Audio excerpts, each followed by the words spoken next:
अंधेरे कमरे में हल्की रोशनी थी। बाप एक सिरिंज में अजीब सा तरल भर रहा था। उसकी आंखों में एक अजीब चमक थी। पास ही उसकी 8 साल की बेटी आयशा खड़ी थी, मासूम और सहमी हुई। बाप ने उसकी नन्ही सी बाजू कसकर पकड़ी और सुई चुभो दी। आयशा की आंखों में दर्द और डर के आंसू थे। वह सहम कर बोली, अब्बू, ये क्या है? लेकिन बाप ने कोई जवाब नहीं दिया, बस हल्की मुस्कान के साथ सिर पर हाथ फेर दिया। आयशा को अपने शरीर में अजीब बदलाव महसूस होने लगे। कभी उसका सिर घूमने लगता, कभी उसे तेज गर्मी महसूस होती। वह आईने के सामने खड़ी होकर अपने हाथ पैर देखती। उसकी आंखों में बेचैनी थी। रात के अंधेरे में बाप दबे पांव उसके कमरे में आया। आयशा ने आंखें बंद कर लीं, लेकिन उसका दिल तेजी से धड़क रहा था। वह महसूस कर सकती थी कि बाप उसे घूर रहा है। कुछ पल खड़े रहने के बाद वह वापस चला गया।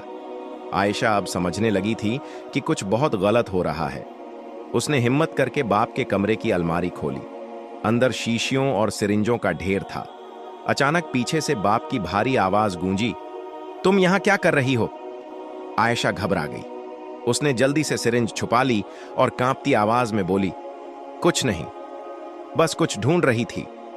बाप ने गुस्से से उसकी कलाई पकड़ ली और आंखों में सख्ती भरकर बोला, फिर कभी सवाल करने की हिम्मत मत करना।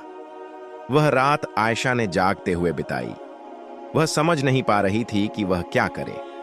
अगले दिन स्कूल जाते हुए उसने एक छोटी चिट्ठी लिखी और अपनी सबसे अच्छी दोस्त को पकड़ा दी। मुझे बचा लो, बस यही लिखा था। उसकी दोस्त ने चिट्ठी अपनी मां को दिखाई।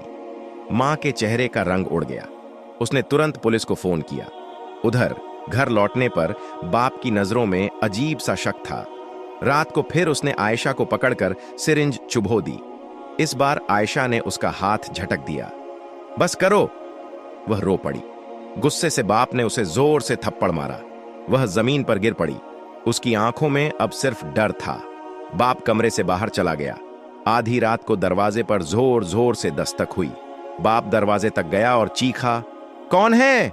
दरवाजा खुलते ही पुलिस अंदर आ गई। उनके साथ एक औरत थी, राहीला खाला।